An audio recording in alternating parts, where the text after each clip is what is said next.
নমস্কার বন্ধুরা, আমি এখন বানিয়ে ফেলেছি ইডলি। সকালবেলা এখন বাজে 7:30। ছেলের জন্য টিফিন বানালাম, আমরা নিজেরাও খাবো।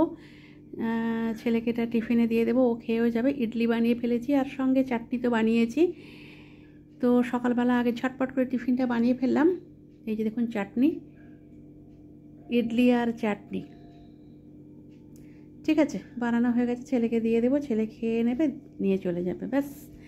তারপর ছেলে বেরিয়ে যাওয়ার পর আমি চলে এসেছি ছাদে। ছাদে একটু ফুল গাছগুলো জল দেবো।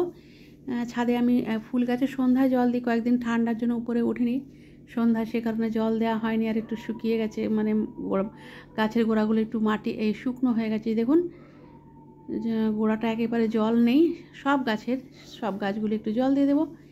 এই যে আমার কাঁটা জবা ফুলের গাছ, এটা কচি কচি পাতা বের হয়েছে, জল দিয়ে দেবো। এছাড়া আছে অতসী আর কি বলে অপরাজিতা, এটা পুনের স্থলপদ্ম, ফুটেছিল ফুল, এখন আর ফুটছে না, গাছটা তো ছোট্ট। এই যে অতসী ফুল, সব গাছে একটু করে জল দিয়ে দেবো। তারপর নিচে নেমে গেছি, এখানে কিছু সবজি আছে, এগুলো সব তুলে পরিষ্কার করে ফেলবো। এটা মেথি শাক আজকে বানাবো না, ডিমগুলো তুলে ফেলবো। আজকে পুঁই শাক বানাবো, পুঁই শাক কেটে ফেলেছি। তারপর অন্যান্য সমস্ত কাজকর্ম সেরে স্নান করে পুজো করে আমি রান্না করব। তো চলে এসেছি রান্না করতে। এখন আমি মাছের রেসিপিটা শেয়ার করছি আপনাদের সঙ্গে। আমি 5টা শুকনো লঙ্কার একটা টমেটো একটু সেদ্ধ করে পেস্ট করে নেবো। মাছগুলো নুন হলুদ মাখিয়ে নিয়েছি, পেস্ট করে নিয়েছি। মাছগুলো ভালো করে ভেজে নিচ্ছি, ভেজে আমি তুলে নিয়েছি। এখন আমি আজকের ওয়েদারটা খুব ভালো, রান্নাঘরের জানলা দিয়ে দেখিয়ে দিলাম। বাকি তেলের মধ্যে কালো জিরে একটু ফোড়ন দিলাম, একটু আদা রসুন বাটা দিয়েছি, অল্প একটু জলও দিয়ে দিলাম। আদা রসুন বাটা দিলে একটু মানে ছিটিয়ে আসে। অল্প একটু হলুদের গুঁড়ো আর জিরে পাউডার দিয়ে দিলাম, দিয়ে আরও একটু জল দিয়ে ভালো করে কষিয়ে নিচ্ছি।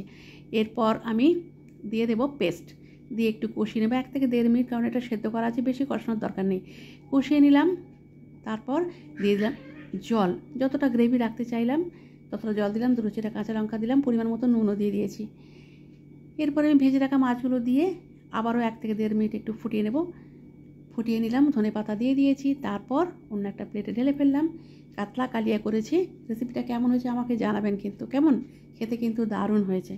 এছাড়া বানিয়েছি পুঁই শাকের তরকারি, আর করেছি করলার সেদ্ধ, এটা প্রেসার কুকারে আছে, ভাতের সেদ্ধ হয় না, ভাত তাড়াতাড়ি হয়ে যায়। আর ভাত করেছি। এছাড়া মাছ তো করেছি, এই যে এইমাত্র রেসিপিটা আপনাদের সঙ্গে শেয়ার করেছি। মাছ করেছি আর করেছি ডাল। এখন আমি আর আমার হাজব্যান্ড খাবো, ছেলে তো রাতে আসবে, রাতে খাবে। তো এই রান্নাই আজকে করেছি, আর কিছু না। আর এক পিস ভাজা মাছ রেখেছি ছেলের জন্য, কারণ ও যদি আবার ভাজা মাছ খেতে চায় তাহলে খাবে। তারপর বিকেলে এসেছি ছাদে জামা কাপড় তুলতে, আর পড়ন্ত সূর্যটা আপনাদের সঙ্গে একটু শেয়ার করলাম, দারুণ দেখতে লাগে দেখুন। আর সন্ধ্যা দিয়ে আমি একটা বানাচ্ছি ইভিনিং স্ন্যাক্স। এটা করছি চিড়ে ভাজা। চিড়েটা একটু ড্রাই রোস্ট করে নামিয়ে নিলাম। তারপর কড়াইতে তেল দিয়েছি 2 টেবিল স্পুনের মতো, একটু জিরে আর সর্ষে ফোড়ন দিয়ে দিলাম। ফোড়নটা একটু ভাজা ভাজা হয়ে যাওয়ার পর দিয়ে দিচ্ছি কারি পাতাটা একটু ভাজা হয়ে যাওয়ার পর দিয়ে দিচ্ছি বাদাম, কাজু বাদাম, চীনা বাদাম, নারকেল আর ছোলার ডাল। এটা একটু ড্রাই রোস্ট করে নিয়েছিলাম 4টেই। তো এটা আবারও এখন দিয়ে দিলাম, দিয়ে একটু সুন্দর করে ভাজা ভাজা করে নিয়েছি। তারপর হলুদের গুঁড়ো, লাল লঙ্কার গুঁড়ো দিয়ে দিলাম, দিয়ে ভালো করে নেড়ে চেড়ে মিশিয়ে দিলাম।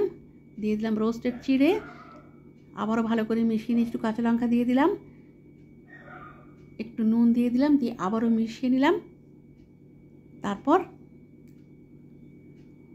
একটু ধনে পাতা দিয়ে দিলাম, দিয়ে আবারও মিশিয়ে নিয়েছি, নিয়ে অন্য একটা প্লেটে ঢেলে ফেলেছি। হয়ে গেছে আমার ইভিনিং স্ন্যাক্স। তো আজকের ব্লগটা এই পর্যন্তই। সবাই খুব ভালো থাকবেন।